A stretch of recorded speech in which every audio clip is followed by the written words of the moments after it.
Amalan Nabi Sulaiman alaihi salatu wassalam sukses dunia akhirat. Semoga kita bisa mengamalkan amalan Nabi Sulaiman.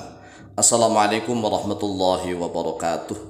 Bismillah walhamdulillah wassalatu wassalamu ala rasulillah Sayyidina wa maulana Muhammadin ibn Abdillah wa ala alihi wa sahbihi wa mawalah wa la hawla wa la quwwata illa billah amma ba'd. Saudaraku kaum muslimin wal muslimat rahimakumullah, wabil khusus saudara-saudara kami para pecinta dan subscriber channel YouTube Tafsir Al-Mu'allim dimanapun berada, yang tidak lupa dan tidak bosan-bosannya senantiasa kami doakan semoga Allah Azza wa Jalla memberikan kesehatan, sehat walafiat lahir dan batin. Semoga Allah Jalla Jalaluh memberikan rezeki yang melimpah ruah, harta yang barokah, menjadikan anak-anak kita anak-anak yang soleh dan solihah, dzurriyyahnya dzurriyyah yang thayyibah, hidupnya sukses, bahagia dan selamat di dunia dan di akhirat. Amin amin Allahumma amin. Saudaraku kaum muslimin wal muslimat rahimakumullah, tahukah kita apa itu amalan Nabi Sulaiman alaihi salatu wassalam sehingga Nabi Sulaiman menjadi orang yang sangat sukses dunia maupun akhirat? Di dunia Nabi Sulaiman memiliki kerajaan yang sangat megah, yang sangat indah, menjadi orang yang kaya raya, banyak memiliki tentara pasukan dari golongan jin dan manusia. Bahkan tentara dan pasukannya juga banyak yang dari golongan binatang. Ini sungguh luar biasa. Nabi Sulaiman adalah anaknya Nabi Dawud. Jadi Nabi Sulaiman putra dari Nabi Dawud alaihi wassalatu wassalam. Nabi Dawud adalah seorang nabi dan rasul yang menjadi raja sangat kaya raya. Ketika Nabi Sulaiman alaihi wassalatu wassalam masih kecil, ditawari oleh ayahnya untuk memilih salah satu dari tiga hal. Yang pertama, kekuasaan kerajaan. Yang kedua, harta kekayaan. Yang ketiga, ilmu pengetahuan. Nabi Sulaiman disuruh memilih oleh ayahnya, wahai Sulaiman, pilihlah salah satu di antara tiga hal ini. Yang pertama, kekuasaan kerajaan, maka akan aku berikan kekuasaan kerajaan kepadamu. Yang kedua, atau engkau memilih harta kekayaan, hartaku banyak sangat melimpah ruah. Jika engkau memilih harta kekayaan, maka akan aku berikan harta kekayaan itu yang sangat banyak melimpah ruah kepadamu. Atau yang ketiga, engkau pilih ilmu pengetahuan. Ternyata Nabi Sulaiman alaihissalatu wassalam dengan tegas memilih ilmu pengetahuan. Namun karena ayahnya yaitu Nabi Dawud sangat sibuk mengurus umat, maka Nabi Sulaiman diusir dari istana untuk keluar mencari guru sendiri. Karena Nabi Dawud sangat sibuk mengurus kerajaan, mengurus umat, sehingga Nabi Dawud tidak sempat untuk mendidik Nabi Sulaiman sendiri.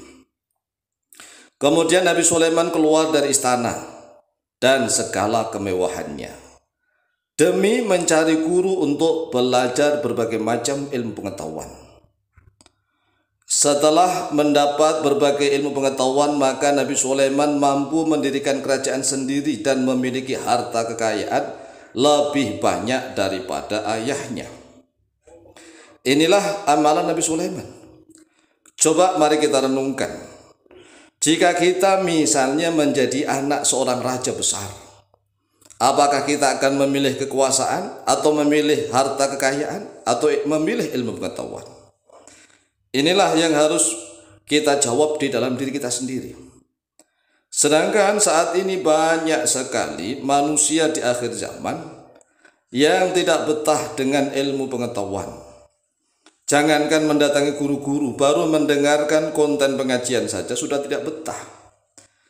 Orang Islam zaman sekarang inginnya instan-instan saja, ingin mulia dengan cara yang enak. Nah, ini dikhawatirkan kalau menjadi pejabat, tidak memiliki ilmu pengetahuan yang luas, akhirnya mereka akan korupsi. Korupsi mengeruk harta kekayaan milik rakyat karena tidak memiliki kemampuan. Tetapi ingin mulia, akhirnya memilih jalan pintas. Karena kemuliaannya didapat dengan jalan pintas, yaitu jalan instan. Banyak sekali mental-mental seperti itu. Tidak betah menuntut ilmu pengetahuan, tetapi ingin mulia hidupnya, kaya harta, ingin memiliki kekuasaan, sehingga dengan cara-cara yang tidak diridhoi oleh Allah, mereka melakukan berbagai macam hal. Jika kita belum mampu berbuat taat setiap saat, maka marilah kita selalu berusaha menjauhi maksiat. Jangan sampai kita menjadi manusia yang mengundang murkanya Allah. Jangan menjadi orang Islam yang malas berbuat taat namun rajin melakukan maksiat. Coba kita lihat kondisi kita saat ini, zaman kita saat ini. Konten-konten pengajian sepi peminat. Ya ada yang nonton paling hanya 100-200 orang, nggak sampai jutaan. Jarang sekali orang Islam Indonesia yang menyaksikan konten-konten pengajian yang berjumlah jutaan. Sedangkan konten-konten maksiat ramai, konten tentang tentang maksiat, tentang permainan, hura-hura, senang-senang yang berbau maksiat. Semuanya ramai. Tapi anehnya orang Islam di Indonesia itu merasa baik semua. Nah, jika hal ini dibiarkan terus-menerus, pasti mengundang bencana murka dari Allah Jalla Jalaluhu. Oleh sebab itulah, melalui video yang cukup singkat dan pendek ini, mari kita berpikir. Mari kita merenungkan diri kita masing-masing, masing-masing daerah, masing-masing kampung, masing-masing desa, karena kami sendiri sudah terbiasa memimpin para dai, para mubalik. Para dai mubalik itu sering berkumpul, mereka mengeluhkan daerahnya masing-masing. Umat Islam di Indonesia ini kalau diajak ngaji, Masya Allah, alasan beribu alasan, malas mengaji. Tetapi tatkala ada konten-konten yang berbau maksiat, yang berbau suka-suka, itu sangat ramai. Karena di mana-mana umat Islam itu selalu merasa kurang hiburan. Ini kan aneh. Padahal setiap hari hidupnya hanya santai-santai belaka. Kalau diajak ngaji, alasan, berbagai macam alasan. Padahal Al-Quranul Karim itu berjumlah 6.666 ayat. 6.666 ayat nih. Lalu sudah berapa ribu kita kuasai? Nah, ini kan menjadi PR. Jangankan kita memahami isinya, kadang-kadang belajar membacanya aja belum bisa. Tetapi aneh, setiap diajak ngaji selalu beralasan. Tapi anehnya lagi, merasa baik semua. Ini kan aneh. Aneh, sungguh aneh. Ya, coba kita lihat sekali lagi. Konten-konten pengajian apakah ramai di Indonesia? Tidak. Paling-paling hanya puluhan ribu sampai ratusan ribu, nggak sampai juta-jutaan. Sedangkan kalau konten-konten yang bersifat maksiat, rame-rame, hura-hura, apalagi adu domba, yang saling kelahi sana sini, apalagi politik, kekuasaan, itu ramai di Indonesia.